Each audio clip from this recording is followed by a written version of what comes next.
అందరికీ వందనాలు.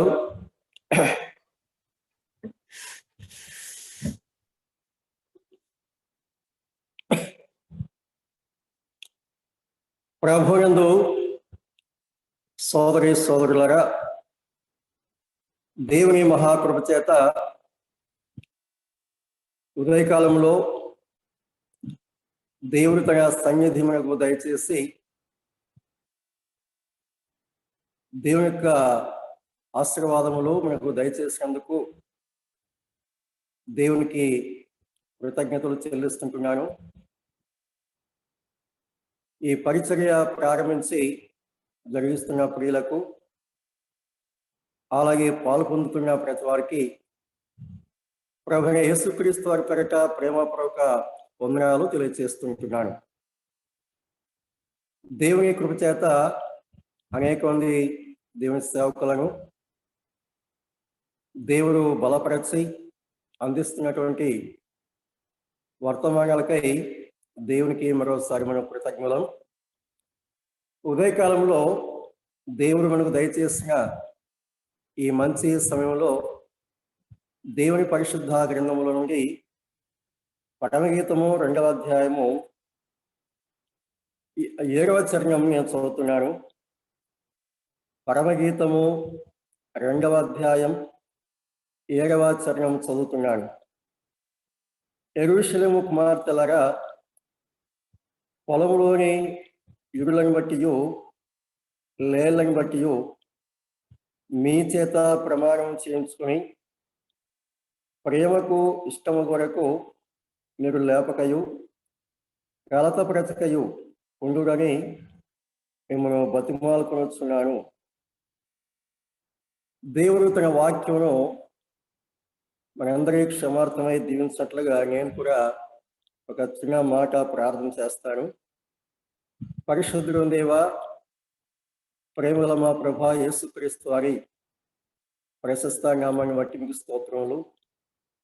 మీ మహాకృప చేత అనేక దినాలుగా, సంవత్సరాలుగా మీ పరిచర్య జరిగిస్తున్నారు. మీకు స్తోత్రములు. మీ వాక్యం ద్వారా అనేక మంది మేలు పొందడానికి సహాయం చేస్తున్నారు. మీకు స్తోత్రములు. మీ వాక్యం యొక్క శ్రేష్టతను బట్టి, ఔన్నత్యాన్ని బట్టి, ప్రభావాన్ని బట్టి మీకు స్తోత్రములు చెల్లిస్తున్నాం. ఈ దినం మా ప్రభా అత్యల్పుడు మీ పక్షంగా నిలవటానికి, మాట్లాడడానికి చాలని వాడు. మీ కృపతో జ్ఞాపం చేసుకుని మీరు సిద్ధపరిచిన మీ మాటలు మాకు అందించి కూడి వచ్చిన మాలో ప్రతి వారు మేలు పొందడానికి సహాయం ఇచ్చని ప్రార్థిస్తూ మీ కృపాహస్తాలకు అప్పగిస్తూ యేసుక్రీస్తు వారి ప్రశస్త నామమున ప్రార్థిస్తున్నాం తండ్రి. ఆమేన్. ప్రభువునందు సోదరి సోదరులారా, దేవుని పరిశుద్ధ గ్రంథంలో ఒక చిన్న వాక్య భాగమును మనం చదువుతున్నాం. ఈ వాక్య భాగము మనకు అర్థం కావడానికి 4వ చరణం నుండి మనం చదువుకోవాలి. ఇదంతా ఒకే సన్నివేశంగా మనము చదవచ్చు. ఒకే సందర్భం, ఒకే సన్నివేశం. మనము ఒక్కొక్క చరణం ప్రత్యేకంగా ధ్యానం చేసిన ఆ సందర్భం పూర్తిగా మనం చదివినప్పుడే అందులో ఉన్నటువంటి సారాంశం అర్థం కావడానికి వీలు కలుగుతుంది. అక్కడ ఏం జరిగింది గమనిస్తే, అతడు నన్ను విందుశాలకు తోడుకుని పోయాను, నా మీద ప్రేమను ధ్వజముగా ఎత్తాను, ప్రేమాతిశయం చేత నేను మూర్ఛిల్లుచున్నాను, ద్రాక్ష పండ్ల ఎగలు పెట్టి నన్ను బలపరచుడి, జల్లరు పండ్లు పెట్టి నన్ను ఆదరించుడి, అతని ఎడమ చెయ్యి నా తల క్రింద ఉన్నది, కుడి చేత అతడు నన్ను కౌగలించుచున్నాడు. ఇది ఒక ప్రత్యేకమైనటువంటి సందర్భంగా మనము గమనిస్తుంటున్నాం. పరలోకపు ప్రియుడు ఆ సంఘమును ఎక్కడికి తీసుకుని వెళ్ళారు, వారిద్దరి మధ్య ఉన్నటువంటి సంబంధం ఏమిటి, ఆ సన్నివేశం ఎలాంటిది అనే విషయాన్ని దేవుడు అలంకారంగా వివరిస్తున్నట్లుగా మనం గమనిస్తాం. దేవుని యొక్క వాక్యాన్ని మనం చదువుతున్నప్పుడు, ధ్యానిస్తున్నప్పుడు పూర్తిగా ఆత్మ స్వాధీనం నుండి ఆ ఆత్మీయమైనటువంటి భావంతో మనం ఆలోచన చేసినప్పుడే దేవుడు తన గ్రంథంలో రాయించినటువంటి అత్యున్నతమైనటువంటి సన్నివేశాలు, ఆ సంగతులు గ్రహించడానికి వీలు కలుగుతుంది. భౌతిక సంబంధంగా మనం ఆలోచన చేస్తే మనం చాలా రెక్కదారి వెళ్ళిపోయే ప్రమాదం ఉన్నది.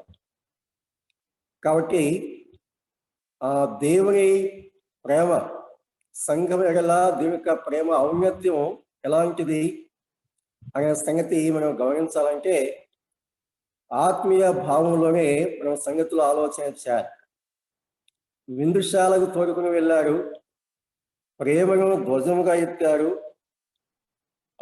అలాగూ ప్రేమను ధ్వజముగా ఎత్తినప్పుడు ఆ ప్రేమ ప్రభావం చేత ఆమె మూర్ఛిల్లింది అనే సంగతి గమనిస్తున్నాం.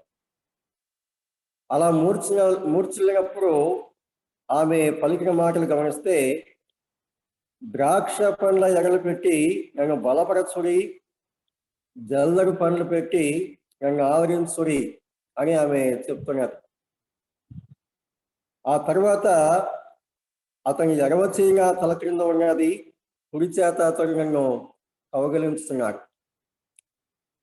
ప్రభు సంఘమును ప్రేమించిన ఆ ప్రేమ తారాస్థాయిలో ఎలాగుంటుంది అనే సన్నివేశమును తెలపడానికి దేవుడు ఈ మాటలు ఇక్కడ వ్రాయించాడు.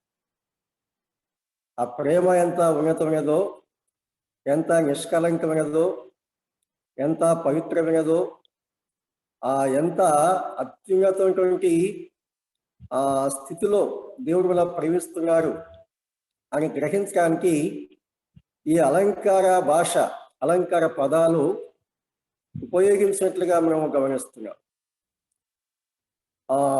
ఇక్కడ మనం ఒక సంగతి ముఖ్యంగా గమనించాలి. మన జీవిత అనుభవాలలో నుండి ప్రభు ఆధ్యాత్మిక సంగతులు, సత్యాలు నేర్పిస్తాడు. మనకు అందుబాటులో లేని విషయాలు ఎప్పుడు కూడా ఆయన తెలియచేయడు. ఎందుకంటే ఆ సంగతులు గ్రహించడం మనకు కష్టం. అందుకే ఏవైతే మన అనుభవాల్లో మనం కలిగి ఉంటామో వాటిలో నుండి ప్రభు ఆత్మీయ విషయాలు, పరలోక విషయాలు తెలియచేస్తారు. స్వార్థలలో మనం గమనించినప్పుడు అలంకార ఉపమానాలు ప్రభు చెప్పినట్లుగా గమనిస్తాం. ముఖ్యంగా మత్తయి సువార్త 13వ అధ్యాయంలో గమనిస్తే 7 లేక 8 అలంకార ఉపమానాలు ప్రభు ఇక్కడ ఉపయోగించాడు. అలంకార ఉపమానాలు ఎందుకు ఉపయోగించాడు? శిష్యులు అడిగారు, ఎందుకయ్యా నీవు ఉపమానాలు చెప్తున్నావంటే ప్రభు చెప్పాడు. వారికి అర్థం కావాలంటే అలాగూ చెప్పాలి అని ప్రభు చెప్పాడు. కాబట్టి అలంకారాలు ప్రభు ఎందుకు ఉపయోగిస్తారు, దేవుని యొక్క గ్రంథంలో ఎందుకున్నవి గమనిస్తే మన జీవిత అనుభవాల్లో ఉన్న విషయాలు మనకు సాధారణంగా తెలుసు. మనకు తెలిసిన అనుభవాల నుండి దేవుడు ఆత్మీయ విషయాలు, పరలోక విషయాలు మనకు తెలియచేస్తాడు. అంతేగాని అందులో అభ్యంతరకరమైనటువంటి విషయాలు ఏవీ లేవు. మనం ఆత్మీయ భావంలో మనం ఆలోచన చేసినప్పుడు అభ్యంతరకరమైన విషయాలు ఏమీ లేవనే సంగతి మనకు అర్థమవుతుంది. అందులో భాగంగానే 7వ వచనంలో ఆమె ఏం చెప్తుంది గమనిస్తే,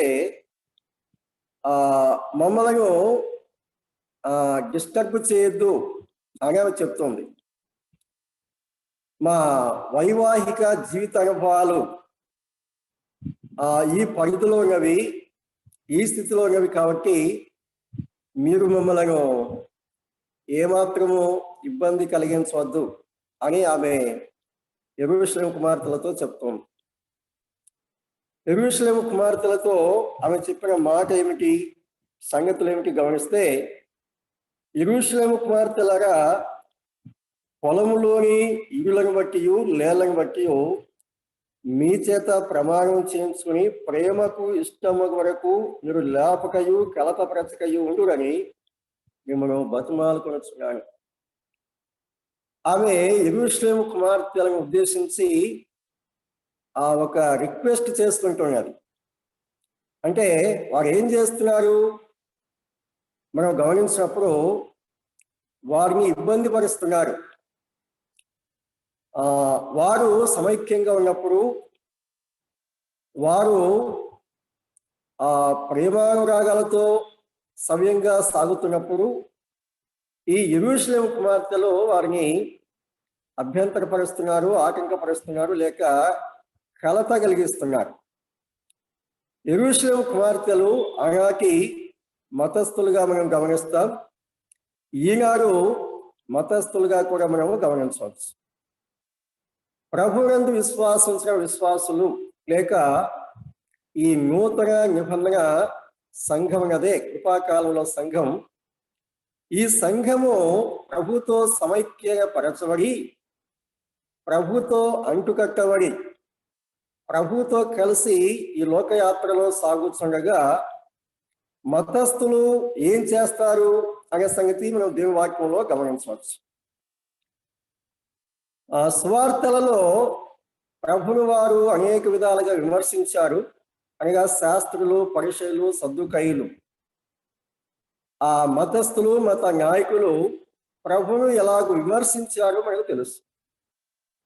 అపోస్తుల కార్యములు 2వ అధ్యాయము ప్రారంభించి మనం ఆలోచన చేస్తే, ఆ ప్రారంభ దినములోనే ఆ మతస్థులు ఏం చేశారు? దేవుడు పరిశుద్ధాత్మను సంఘము కొరకు ఆయన కుమ్మరించాడు. అపోస్తుల కార్యములు 2వ అధ్యాయంలో ఆ సన్నివేశం మనం చూస్తాం. దేవుడు వాగ్దానం చేసిన ప్రకారం, లేక ప్రవచనాల ప్రకారము సంఘము సమైక్యపరచబడి నిమిత్తము, సంఘము ప్రభుతో కలిసి ముందుకు సాగటానికి పరిశుద్ధాత్మను దయచేశారు, పరిశుద్ధాత్మ వరములు దయచేశారు. ఆ పరిశుద్ధాత్మను దయచేసినటువంటి లేక కుమ్మరించిన ఆ మొదటి రోజే ఆ మతస్థులు ఏం చేశారు? దేవుని యొక్క వాక్యంలో తేటగా మనం గమనిస్తున్నాం. పరిశుద్ధాత్మ కుమ్మరించబడి వారు అన్య భాషలతో మాట్లాడుతున్నప్పుడు అక్కడ చూస్తున్న వారు ఇంచుమించుగా 13 ప్రాంతాలలో వచ్చేవారు, 13 భాషలు మాట్లాడేవారు. వారందరూ కూడా యూదులే, ఇశ్రాయేలులే. కానీ ఈ ప్రభు పిల్లలను ఉద్దేశించి వారు ఏం చెప్పారంటే, వారు మద్యంతో నిండుకొని ఉన్నారు, మత్తులో ఉన్నారు అని చెప్పారు. మద్యం త్రాగారు, మత్తులయ్యారు, అందుచేత ఇలాగ మాట్లాడుతున్నారు అని వారు భావించారు, అపహాస్యం చేశారు. ఆ తర్వాత 3వ అధ్యాయంలో, 4వ అధ్యాయంలో అలాగ మనం గమనిస్తూ వెళ్తే ఈ అపోస్తులు లేక ప్రభు పిల్లలు ప్రభుకు సాక్షులుగా జీవిస్తూ, ప్రభు పక్షంగా నిలిచి మహత్కార్యాలు, అద్భుత కార్యాలు, సూచక్రియలు జరిగిస్తూ స్వార్థను ప్రకటిస్తుండగా, అనేకులు ప్రభుని నమ్ముతుండగా ఈ మతస్థులు ఏం చేస్తున్నారు గమనిస్తే, ప్రభు యొక్క పరిచర్య చేసేవారిని మాట్లాడికి హేళన చేస్తున్నారు, ఆటంకపరుస్తున్నారు, అభ్యంతరపరుస్తున్నారు. అంటే ప్రభు నుండి వారిని ఏ విధం చేతైనా వేరు చేయాలి అనేది వారి యొక్క ఉద్దేశం. అలాగే ఈనాడు మతస్థులు కావచ్చు, లేకపోతే ఇంకా అన్యజనులు కావచ్చు, ప్రభు పిల్లలు ప్రభు యందు విశ్వాసం ఉంచి ప్రభు దేవుని యొక్క వాక్యాన్ని చదువుకుంటూ, ధ్యానిస్తూ, అందులోని సంగతులు నేర్చుకుంటూ ప్రభుతో సమైక్యత కలిగి సాగటానికి ఆ విశ్వాసం వారు, సంఘము అలాగ ముందుకు సాగుతుండగా మతస్థులు ఏం చేస్తున్నారు గమనిస్తే, ఆటంకపరిచేవారుగా ఉన్నారు, అభ్యంతరపరిచేవారుగా ఉన్నారు, కలతపరిచేవారుగా ఉన్నారు, మతాచారాలు చొప్పిస్తున్నారు. ప్రమాదకరమైన విషయం ఏంటంటే, ఈనాడు సంఘాల యొక్క పరిస్థితి మనం గమనిస్తే, ప్రారంభంలో ప్రభుతో ఉన్నటువంటి అనుభవాలు, ఎలాంటి నిష్కలంకమైన ప్రేమ ప్రారంభ దినాల్లో కలిగి ఉంటున్నాం, ఎంత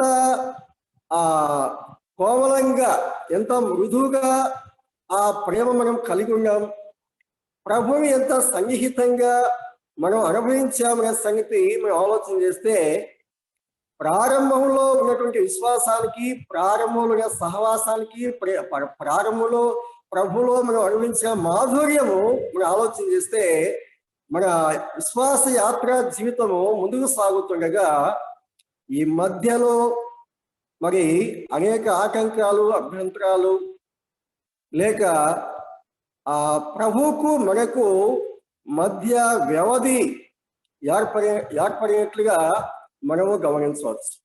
యథార్థంగా మన ఆధ్యాత్మిక జీవిత అనుభవాలు ఆలోచన చేస్తే ప్రభువుకు మనకు మధ్యలో ఏవో చొచ్చినట్లుగా మనకు అర్థమవుతుంది. అందుచేత ఏవైతే మన అనుభవాలు ఎలా గమనిస్తే ఆ ప్రారంభంలో ఉన్నటువంటి ఆ సన్నిహితత్వము, ఆ సున్నితమైనటువంటి అనుభవాలు, ఆ మధురమైన అనుభవాలు ఎన్నింటిలో మనం కోల్పోయాము అనే సంగతి మీకు అర్థమవుతుంది. ఎందుకు ఇలా జరిగిందంటే, సన్నివేశాలు ఏమైనా కావచ్చు, పరిస్థితులు ఏమైనా కావచ్చు, కానీ ప్రభువులో మనకున్న అనుభవాలు మసకబారినట్లుగా లేక దూరమైనట్లుగా కొన్ని సందర్భాల్లో మన జీవిత అనుభవాలు ఉంటున్నాయి. అయితే షూలమీతి అనుభవం ఏంటంటే మనలాంటి అనుభవాలు కాదు. ప్రభుతో ఆ మసకబారిన అనుభవాలు కాదు. ప్రభువుకు ఆమెకు మధ్యలో వేరే ఏ పరిస్థితులు కూడా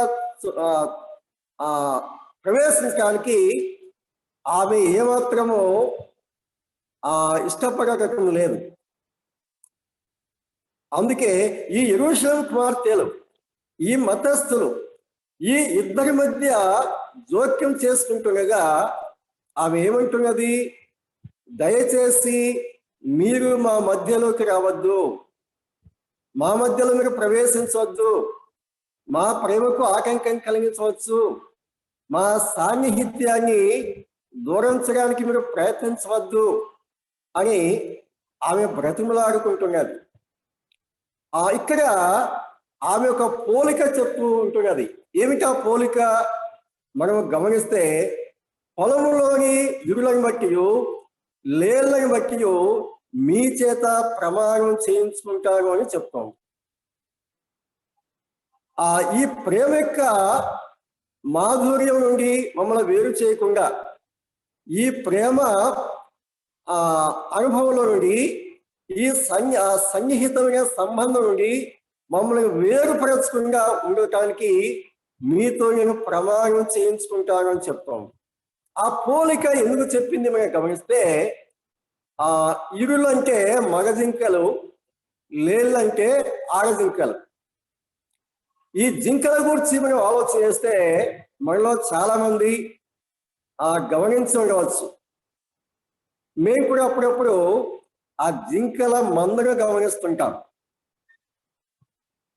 అడవి ప్రాంతాల్లో ఉన్నవారు మరి ఎక్కువగా గమనించవచ్చు. కొన్నిసార్లు ఆ అడవి ప్రాంతం నుండి మైదాన ప్రాంతాలకి ఆ జింకలు వస్తుంటాయి.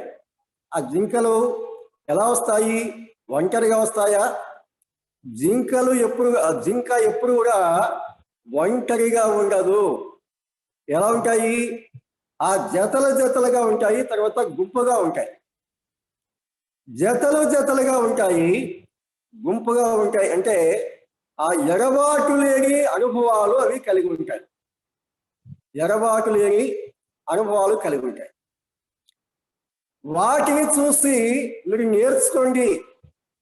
వాటిని చూసినప్పుడు మా అనుభవం ఎలా ఉంటుందో ఒకసారి మీరు అర్థం చేసుకోండి. అవి ఎప్పుడు కూడా వేరుగా ఉండవు కదా, అవి జతలుగా ఉంటాయి కదా, అవి గుంపుగా ఉంటాయి కదా, కాబట్టి అవి ఎప్పుడు కూడా వేరుగా ఉండవు కదా. కాబట్టి అలాంటి అనుభవమే మేము కలిగి ఉన్నాం. కాబట్టి దయచేసి మమ్మల్ని వేర్చడానికి, మమ్మల్ని దూరించడానికి, మాలో స్పర్ధలు కలిగించడానికి మీరు ప్రయత్నం చేయవద్దు. అని ఆమె బ్రతిమలాడుతున్నారు. ప్రభువునందు ప్రియమైన సోదరి సోదరులారా, ప్రభువుకు మనకు మధ్య ఎలాంటి స్పర్ధలు రాకూడదు. ఏ సన్నివేశాలు కూడా మన ఇరువురి మధ్య ప్రవేశించకూడదు అనే విషయాన్ని ఈ వాక్య భాగంలో గమనిస్తున్నాం. ఎడబాటు లేని ప్రేమ ఆమె కోరుకుంటున్నది. ఎడబాటు లేని ప్రేమ, ఒక్క క్షణం కూడా ప్రభువుకు వేరుగా ఉండటానికి ఆమె ఏమాత్రము ఇష్టం లేని వ్యక్తిగా మనం గమనిస్తాం. మన జీవితానుభవాలు ఎలాగున్నాయి? అనేక సార్లు ప్రభువు కంటే లోకాన్ని ఎక్కువగా ప్రేమించేవారుగా ఉంటున్నాం. అంటే అర్థం ఏంటి? ప్రభువుకు మనకు మధ్య లోకం ప్రవేశిస్తున్నది. ప్రభు కంటే అనేక సార్లు ఇతరులను ప్రేమిస్తున్నాం. ఎవరిని ప్రేమిస్తున్నాం? దేనిని ప్రేమిస్తున్నాం? ప్రభువుకు మనకు మధ్యలో ఎవరు ప్రవేశించారు? ఏది ప్రవేశించింది? ప్రభువుకు మనకు ఉన్న సంబంధాన్ని దూరం చేయడానికి మన మధ్య ఏవి ప్రవేశించాయే సంగతి మనం ఆలోచన చేయాలి. ధనం ప్రవేశించిందా? అహం ప్రవేశించిందా? కులం ప్రవేశించిందా? మతం ప్రవేశించిందా? ఏది ప్రవేశించింది? ఆలోచన చేయాలి. ప్రభువుకు మనకు మధ్యలో ఏది అడ్డుగా ఉన్నది? ఏది మన దూరం చేసింది? ఆ పవిత్రమైన ప్రేమ, ఆ నిష్కలంకమైన ప్రేమ, ఆ మాధుర్యమైన ప్రేమ, ఆ ప్రేమ యొక్క సున్నితత్వం, ఆ మాధుర్యం అనుభవించకుండా ఏవి మనలా దూరం చేశాయనే సంగతి మనం ఆలోచించాలి. ప్రభు ఏం కోరుతున్నాడు? షూలమీతి ఏం కోరుతుంది? మనం ఏం కోరుకుంటున్నాం? మన అనుభవాలు ఎలాగున్నాయి? షూలమీతి ప్రభువుకున్న అనుభవాలు ఏంటి అనే సంగతి మనం ఆలోచించాలి. ప్రియ సోదరి సోదరులారా, ఎడబాటు లేని ప్రేమ, ఎడబాటు లేని ప్రేమ. అప్పుడప్పుడు యూట్యూబ్లో గమనిస్తుంటాను. ఆ పూర్తి పాట నాకు తెలియదు, కానీ యేసయ్య ప్రేమ ఎడబాటు లేని ప్రేమ అనే పాట ఆ పల్లవి అప్పుడెప్పుడు ఒకరు పాడుతుండగా నేను గమనిస్తుంటాను. ఎడబాటు లేని ప్రేమ ఒక సింగర్ పాడుతుండగా గమనించాడు. ప్రభు యందు సోదరి సోదరులారా, మన వైపు నుండి ప్రభు ఎలాంటి ప్రేమ కోరుతున్నారు, ప్రభు మనకు ఎలాంటి ప్రేమ అందించడానికి కోరుకుంటున్నారు అనే సంగతి మనం ఆలోచిస్తే, ఎడబాటు లేని ప్రేమ ఆయన కోరుకుంటున్నారు అని మనం దిగువాటిలో చదవచ్చు. ఎడబాటు లేని ప్రేమ. ప్రేమను గురించి ఎన్నో విషయాలు మనం ఆలోచన చేస్తుంటాం, అనేక సార్లు మనం చేశాం. ఈ వాక్య భాగం బట్టి ప్రభు కోరుకునేది మనం ఎలాగ ఉండాలి అని కోరుకుంటున్నారు గమనిస్తే, ఎడబాటు లేకుండా ఉండాలి అని ఆయన కోరుకున్నాడు. చూడండి ఒక మాట దీని వాక్యంలో అక్కడెక్కడ మనం గమనిస్తే, యోహాను సువార్త 17వ అధ్యాయము 22లో ప్రభు ఏం చెప్పారు మనం గమనించవచ్చు. యోహాను సువార్త 17వ అధ్యాయము 22వ వచనంలో ప్రభు ఏం చెప్పారు గమనిస్తే, మనము ఏకమయుండులాగునా వారు కూడా ఏకమై ఉండాలి అని చెప్తున్నాడు. ఆ పై వచనంలో గమనించామే, 6వ చరణంలో గమనించాం కదా, హత్తుకున్న అనుభవం, కౌగిలించుకున్న అనుభవం, ఎడబాటు లేని అనుభవం మనం ప్రభుతో కలిగి ఉండాలి అని ఆయన ఆశిస్తున్నాడు. ఆయన చేసిన ప్రార్థనలో ఒక భాగం గమనిస్తే, మనము ఏకమై ఉన్నలాగునా అని చెప్తున్నాడు. అంటే ఇందులో ఏమైనా ఎడబాటు కనిపిస్తుందా? ఎడబాటుకు ఎక్కడ కూడా దేవుడు అవకాశం ఇవ్వలేదు, ఆస్కారం ఇవ్వలేదు. ఎడబాటుకు దేవుడు ఆస్కారం ఇవ్వనప్పుడు, షూలమీతి అవకాశం ఇవ్వనప్పుడు మనం ఎందుకు అవకాశం ఇస్తున్నాం అనేది ఉదయకాలం మనం ఆలోచించాలి. ప్రభువుకు మనకు, ప్రభువుకు సంఘానికి ఎడబాటు ఆయన సహించలేదు, సంఘం సహించలేదు. మరి వ్యక్తిగతంగా మనం ఎందుకు సహించాలి? ఎడబాటు ఎందుకు సహించాలి? ఎందుకు అనుమతించాలి? మన ఇరువురి మధ్య ఆటంకాలను, అభ్యంతరాలను, అవరోధాలను ఎందుకు మనం అనుమతించాలి? ఎందుకు వాటిని ఆహ్వానించాలి అనే సంగతి మనం ఆలోచన చేయాలి. హోషేయలో దేవుడు ఏం చెప్పాడు? హోషేయ కాదు, యెహోషువ. యెహోషువ గ్రంథము 1వ అధ్యాయము 6వ వచనంలో ఏం చెప్పాడంటే, నిన్ను ఏమాత్రము విడువను, నిన్ను ఎన్నడూ ఎడబాయను అని చెప్పాడు. విడువని ప్రేమ. ఆ సందర్భం ఎదురుగా మనకు కనిపించిన ప్రభు పిల్లలతో లేక ప్రభువు సేవించే సేవకులతో ఆయన ఎలాంటి సంబంధం కలిగి ఉండాలి అని ఆశిస్తున్నాడు గమనిస్తే, నిన్ను ఏమాత్రము విడువను అని చెప్తున్నాడు, ఎడబాయను అని చెప్తున్నాడు. అదే మాట మనకు హెబ్రీ పత్రిక 13వ అధ్యాయము 5లో కనిపిస్తుంది. నిన్ను ఏమాత్రము విడువను అని ప్రభు చెప్పాడు కదా అని చెప్తున్నాడు. యెహోషువ గ్రంథంలో నాయకునికి అని చెప్తే, హెబ్రీ పత్రికలో ఒక నాయకునికి ఉద్దేశించి కాకుండా ప్రభువునందు విశ్వాసించిన ప్రతి విశ్వాసం ఉద్దేశించి పరిశుద్ధాత్మ దేవుడు ఆ సంగతులు రాయించాడు. అంతే కదా? అక్కడ ఏం చెప్తున్నాడు? విశ్వాసులందరికీ ఏం చెప్తున్నాడు గమనిస్తే, హెబ్రీ పత్రిక 11వ అధ్యాయము 5వ వచనం మధ్యలో గమనిస్తే, నిన్ను ఏమాత్రమును విడువను, నిన్ను ఎన్నడూ ఎడబాయను అని ఆయనయే చెప్పను కదా అంటున్నాడు. విడువని ప్రేమ, ఎడబాయని ప్రేమ, మారని ప్రేమ, మరువని ప్రేమ, మరపురాని ప్రేమ, మధురమైన ప్రేమ, యేసుక్రీస్తు ప్రేమ. అంతగా ఆయన మనలను హత్తుకోవాలి అని ఆయన ఆశిస్తున్నాడు. మనం ఆదికాండము 2వ అధ్యాయానికి వెళ్తే ఆ ఇరువురి యొక్క సంబంధం ఎలా ఉండాలి అని తెలియచేస్తాడు మనకు కనిపిస్తుంది కదా.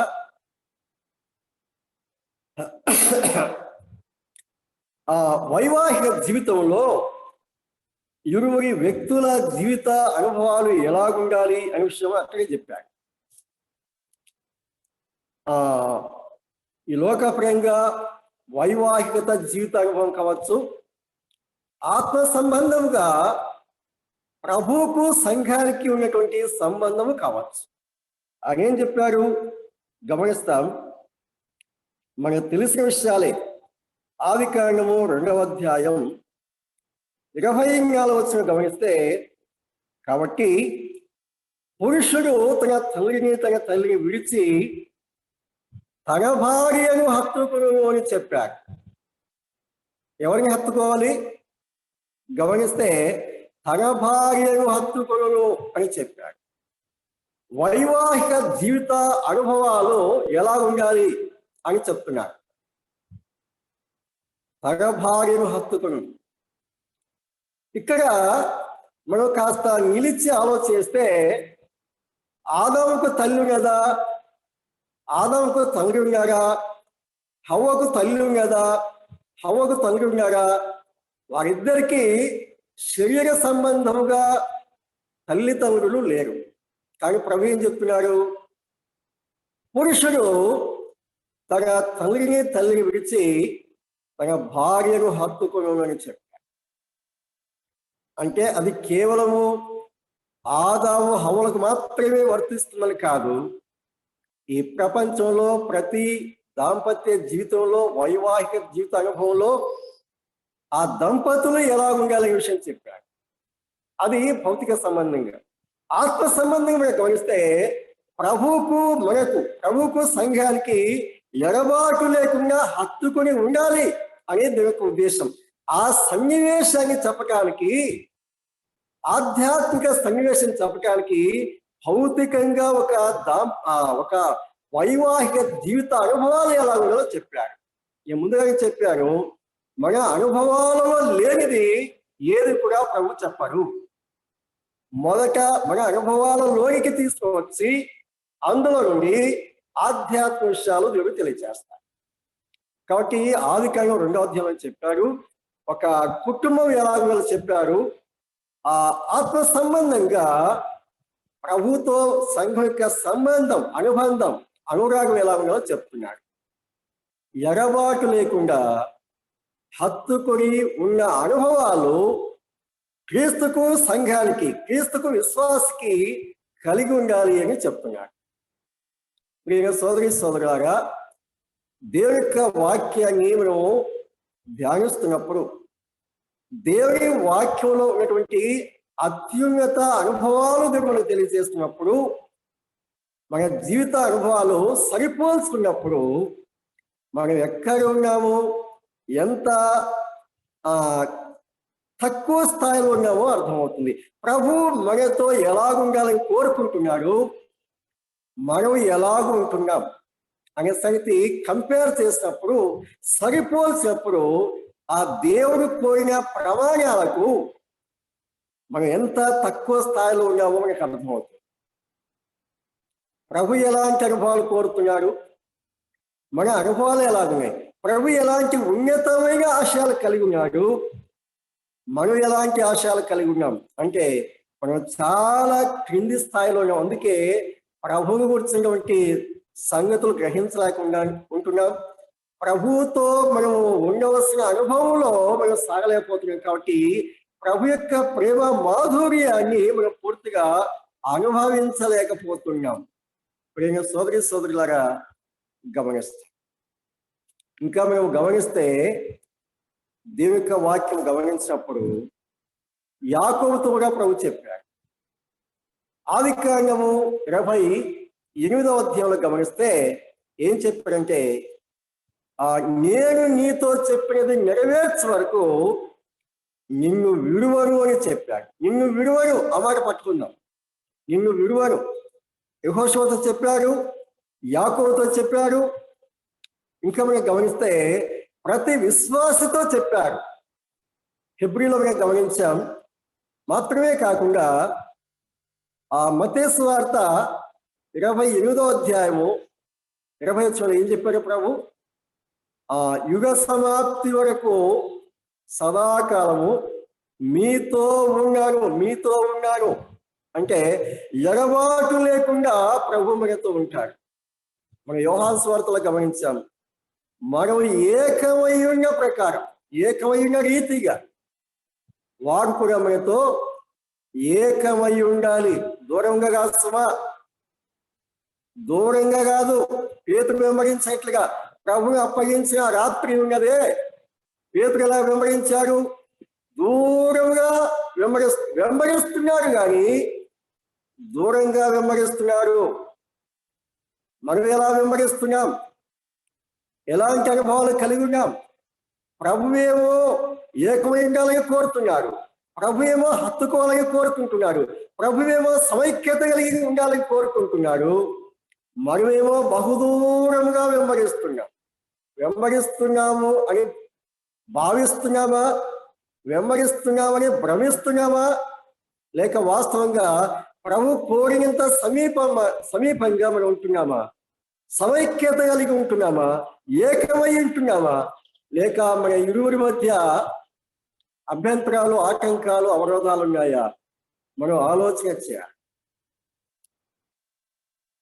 ఒక్క క్షణం కూడా మనకు దూరంగా ఉండటానికి ప్రభు ఇష్టపడటం లేదు. ఒక్క క్షణం కూడా మనకు వేరుగా ఉండటానికి దేవుడు కోరుకోవడం లేదు. అది ఆయన చిత్తం కాదు, ఆయనకి ఇష్టం కాదు. మరి మనం ఏం చేస్తున్నాం? మనం ఎలాంటి అనుభవాలు కలిగి ఉన్నాం? మనం ఆలోచన చేయాలి.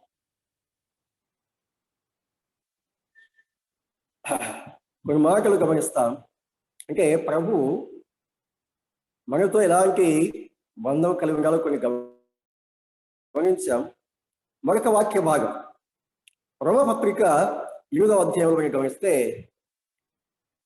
అంటే ఆయన మనలను ఎంతగా సమీపంగా ఉండాలని కోరుకుంటున్నాడు. ఆటంకాలను ఏ విధంగా ఆయన దూరపరుస్తున్నాడు అనే విషయం అందులో మేము చూడవచ్చు. ఏదైనా కావచ్చు, ఈ లోకంలో ఏదైనా క్రీస్తు నుండి మనలను వేరు చేయకున్నట్లుగా సమైక్యత కలిగి ఉండటానికి ఆయన ఏర్పాటు చేశారు. ఆ విషయం అందులో మనకు కనిపిస్తుంది. రోమాపత్రిక 8వ అధ్యాయం 35 నుండి గమనిస్తే, క్రీస్తు ప్రేమ నుండి మనలను ఎడబాపు వారు ఎవరు? ఇక్కడ పర్సన్ గురించి చెప్తున్నాడు. ఎవరు ఎడబాటు చేస్తారు? అక్కడ షూలమీతికి ఆమె ప్రియునికి ఎడబాటు చేసే వ్యక్తులు కనిపిస్తున్నారు.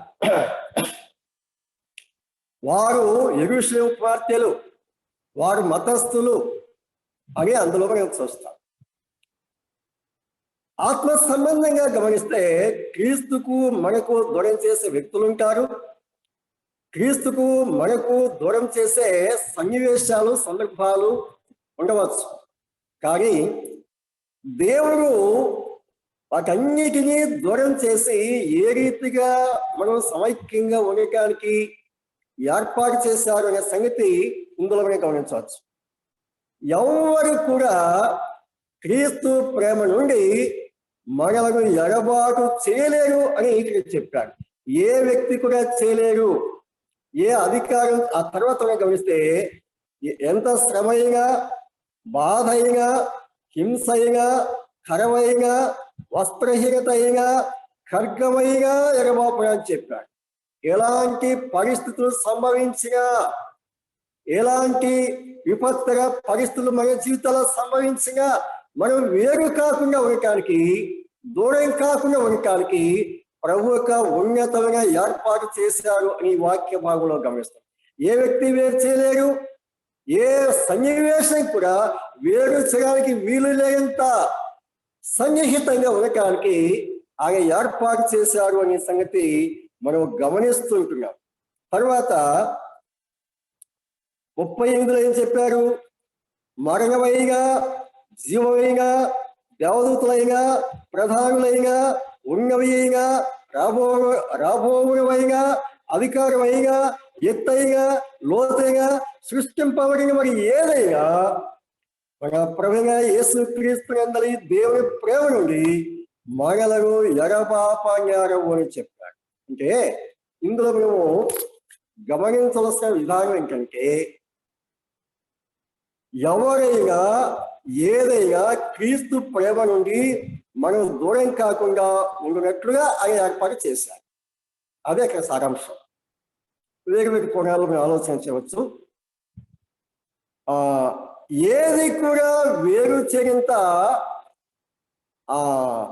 ఏర్పాటు దేవుడు చేశారు. ఆ ఏర్పాటును గ్రహించాలి. దేవుడు కలిగించిన ఏర్పాటు మనము వినియోగించుకోవాలి, సద్వినియోగం చేసుకోవాలి. అంటే వీటన్నిటికంటే ఉన్నతమైనది దేవుని యొక్క ప్రేమ. వీటన్నిటికంటే అధికంగా ఆకర్షించేది దేవుని యొక్క ప్రేమ. వీటన్నిటికంటే మధురమైనది దేవుని యొక్క ప్రేమ. వీటన్నిటికంటే తృప్తి కలిగించేది దేవుని యొక్క ప్రేమ. కాబట్టి దేవుడు మనతో ఎలాంటి సంబంధం కలిగి ఉండాలని కోరుకుంటున్నాడు. సంఘము ఆ ప్రభుతో ఎలాంటి సంబంధం కలిగి ఉంటున్నది అనే విషయాలను ఆలోచిస్తున్నప్పుడు వ్యక్తిగతంగా మనము ప్రభుతో ఎలాంటి సంబంధాలు కలిగి ఉంటున్నాం. అమాట మరలా చదువుకున్నాం. ప్రేమకు ఇచ్చే కలుగు వరకు అంటున్నది కదా ఆమె. అంటే ఆ పరిపూర్ణ ప్రేమ మేము ఆ తారాస్థాయికి వెళ్ళిపోయాము. దయచేసి మీరు మమ్మల్ని అభ్యంతర పెట్టవద్దు, ఆటంకం చేయవద్దు. ఆ మధురమైన ప్రేమ నుండి, ఆ సన్నిహిత సంబంధం నుండి మమ్మల్ని వేరు చేయవద్దు అని ఆమె బ్రతిమలాడుకుంటున్నారు. ఆ మాట మరలా చదువుకుందాం. యెరూషలేము కుమార్తెలారా, పొలములోని ఇరులను బట్టి లేళ్ళని బట్టి మీ చేత ప్రమాణం చేయించుని ప్రేమకు ఇష్టమగు వరకు మీరు లేపకయు కలతపరచకయు ఉండురని మిమ్మల్ని బ్రతిమాలుకుంటున్నాను. ఆ ఆలోచనలో చెప్పింది కదా, ఆ ప్రేమలో ఉన్నటువంటి ఆ తారాస్థాయి చెప్పింది. అలాంటి అనుభవంలో మేము ఉంటున్నాము. కాబట్టి ఆ ప్రేమ యొక్క పరిపూర్ణత మేము అనుభవిస్తుండగా మమ్మల్ని ఎవ్వరు కూడా అభ్యంతరపరచవద్దు, ఆటంకపరచవద్దు. మా మధ్యలో మీరు ప్రవేశించి మా వైవాహికత జీవిత అనుభవాలను, ఆ మధురమైన ప్రేమ సన్నివేశాలను ఆ మాలో నుండి వేరుచగానే ప్రయత్నించవద్దు అని చెప్పి ఆమె బ్రతిమలాడుతుంటున్నారు. ప్రభునందు సోదరి సోదరులారా,